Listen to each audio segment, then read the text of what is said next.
All right, so your site currently doesn't have any updates that need to be run. So I actually logged into my site and I'm gonna show you the process for updating your site. On my site, just because my site has updates and yours doesn't, so you can see how it's done. So first things first, when you log in, you'll come to your dashboard. This is where you'll start the process of backing things up and then updating everything that needs updating. When there are updates needed, I mentioned in your overview video, you'll see here it says updates and it has a little red circle with a 4. There are 4 updates my site currently needs run. Also at the top, you get this little recycling symbol and a 4, and that tells you there are 4 updates that need to be run. So to do that, before you ever run any updates or before you make any major changes to the site, I always recommend downloading a backup. So we'll come down here to all-in-one.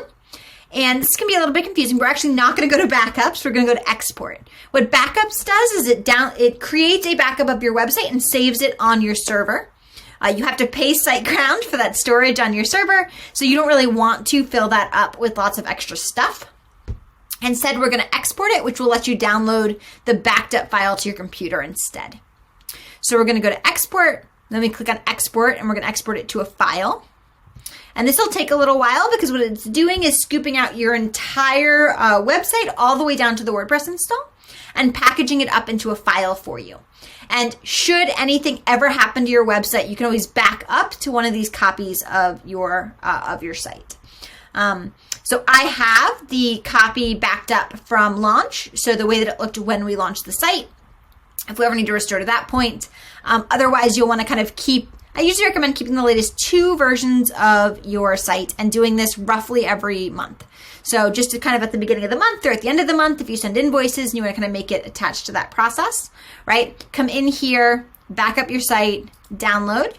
So this will let you download it to somewhere. I recommend downloading it to your computer. In my case, I have a folder that I tend to do this to, my website backup folder. And this will just take a few seconds to back up. I'm going to go ahead and hit close, and this will continue downloading.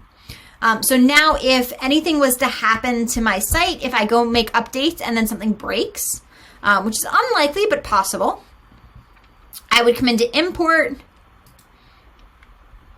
and I would go import from file and find the file on my computer and hit open.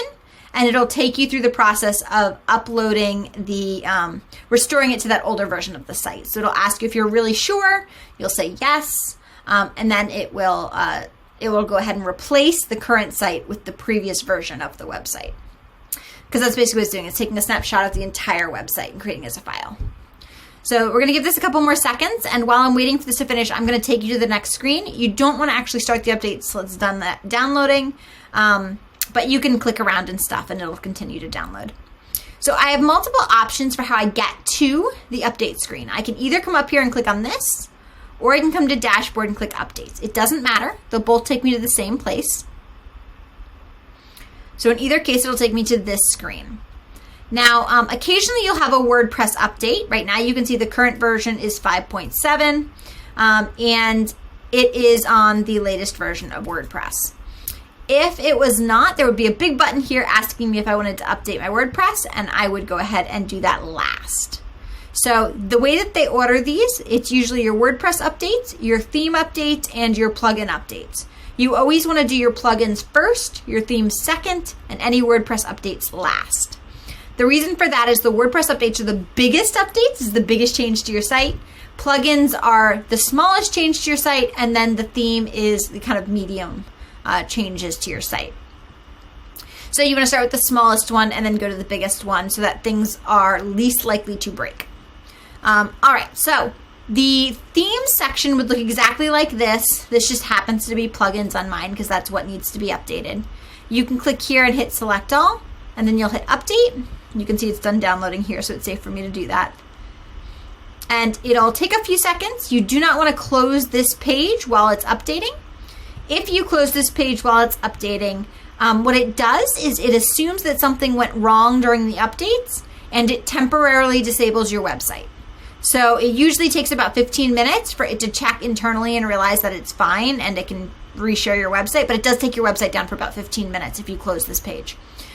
If you don't close the page, what you get is this here.